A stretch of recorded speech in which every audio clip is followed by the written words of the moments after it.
La loi et le droit constituent les fondements de toute société organisée. On comprend parfaitement que sans loi et sans droit, eh bien, aucune société ne peut vivre. Mais il y a loi et loi, il y a droit et droit.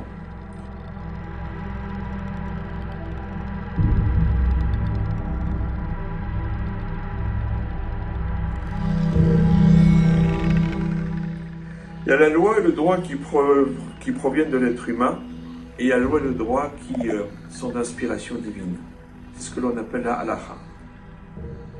C'est la raison pour laquelle d'ailleurs, le roi Salomon, dans Michelet, dans les Proverbes, dit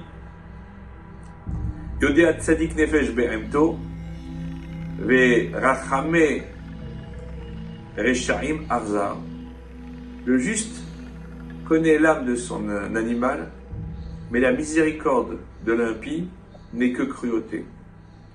Sous-entendu, tout ce qui ne procède pas de la volonté divine est appelé peu ou prou un jour ou l'autre à prouver ses failles, voire à s'écrouler.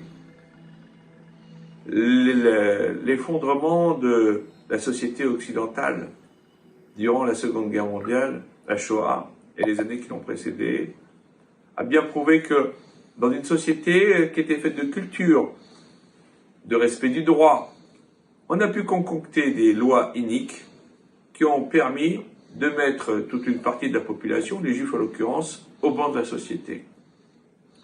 Alors que la loi de la Torah est là pour faire marquer l'unité du genre humain et la préservation de tout à chacun. D'ailleurs, lorsque le tribunal juge au nom de la halakha, au nom de Dieu, alors on nous dit Ve'igisho el Elohim. Il mettra le justiciable devant, non pas Dieu, mais devant les représentants de Dieu, les rabbanim, ceux qui sont porteurs de la halakha. Parce que face à la décrépitude de l'être humain vis-à-vis des aléas de la société contemporaine, eh bien la Torah est capable de nous donner un cap ferme qui nous permet de naviguer à travers les tempêtes tumultueuses du wokisme et de tout un ensemble de mouvements qui n'ont pour but que de pervertir l'homme.